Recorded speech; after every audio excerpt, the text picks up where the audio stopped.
Hi, you're watching Hindustan Times, and I'm Aditi Prasad. It's another day, and yet another boycott call is trending on social media. This time, it's Eros now, which is in the line of fire for its, raunchy communication that it sort of posts that it had made on social media around Navratri. Now, some of the posts, in fact, seemed to link Navratri to raunchy sex, but we'll come to all of that later because boycott Eros soon started trending on social media, and they were forced to take down their posts and issue an apology. I have with me brand guru Dilip Cherian, ad filmmaker Prahlad Kakkar, and Kaveri Vamsai, noted economist, on how yet another brand has been forced to take a step back after social media outrage. Um, Dilip, let's start with you. Ross now was trying to be naughty, but ended up with some really cringe-worthy, posts. According to you, this has, uh, your take on this entire controversy.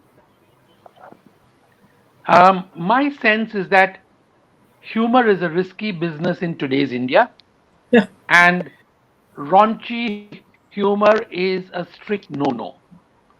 I think we are gradually converting ourselves into society which is vegetarian, sexless, and also by definition sexless, at least in some aspects, because we are also re-establishing the patriarchy. So there are three aspects to today's new India, and if you start with understanding that there is no space for humor or for lightheartedness, then a lot of the things that have happened with Eros today are explained in that context. But we must not miss Yeah, that there is a steady undercurrent of a narrative against the Muslim. when does naughty turn offensively raunchy? I mean, as a brand, how do you how do you come up with communication that is actually downright, you cringe when you hear some of it. We're living in very sensitive, difficult times. And everybody knows that after the Tanishq fiasco. But the fact is that it doesn't mean that you succumb to Trollistan. But if you give them a handle to beat you with, they will. And the fact is that Eros has given them a handle to beat them with, because I don't think it was in great taste, to be very honest. And they should stay away from religion and festivals if they want. See, the only humor that anybody will accept today, because we have now become a humorless nation, is at yourself.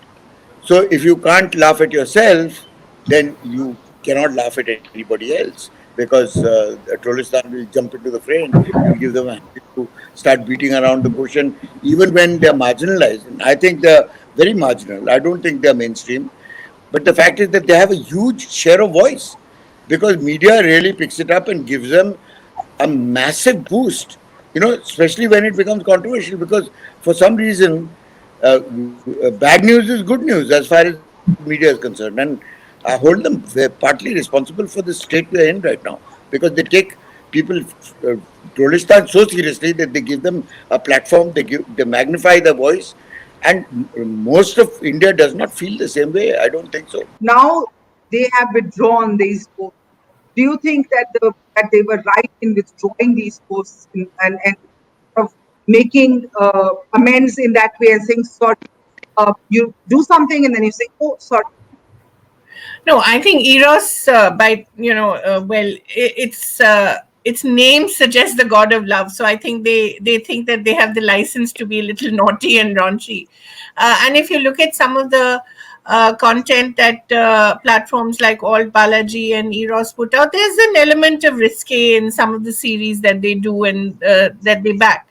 The point I want to make is actually Navratri and Holi are festivals which are traditionally actually quite raunchy. Uh, if you look at some of the supplements that used to be brought out in the days when I was in a newspaper, the holy supplement used to be an embarrassment of vulgarity, and it used to make every woman's skin crawl at that time. but it was accepted. It was tradition. If that kind of thing were to be done now, I don't know what the argument would be. Would it be that it's tasteless, or would it be that it's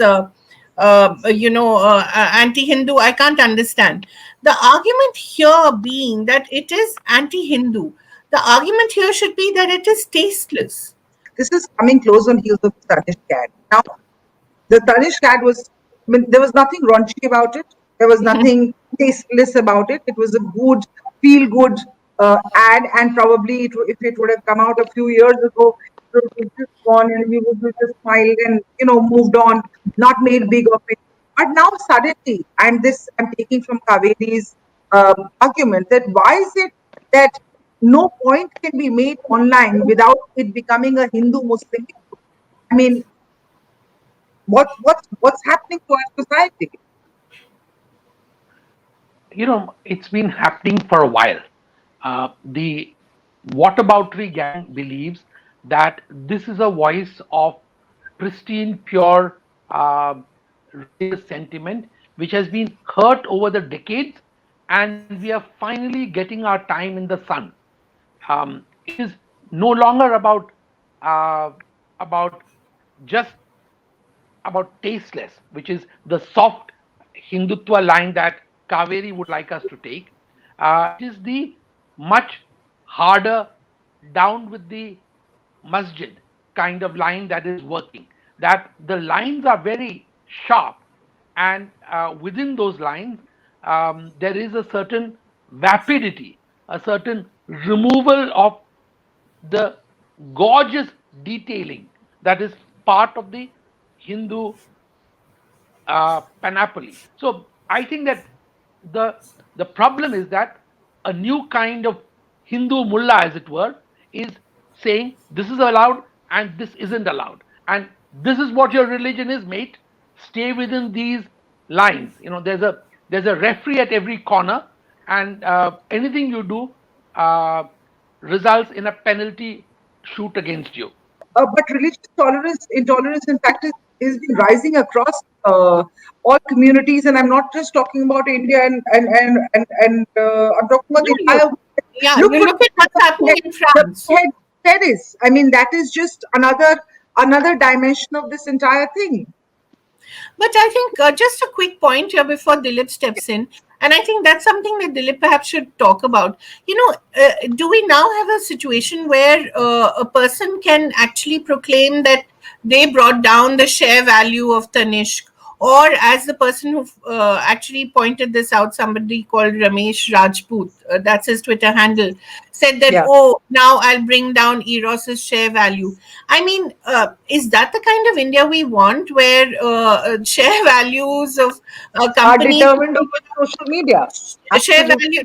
No, not just that. Share values of companies who will give us jobs, who will give us livelihoods, who will grow our economy.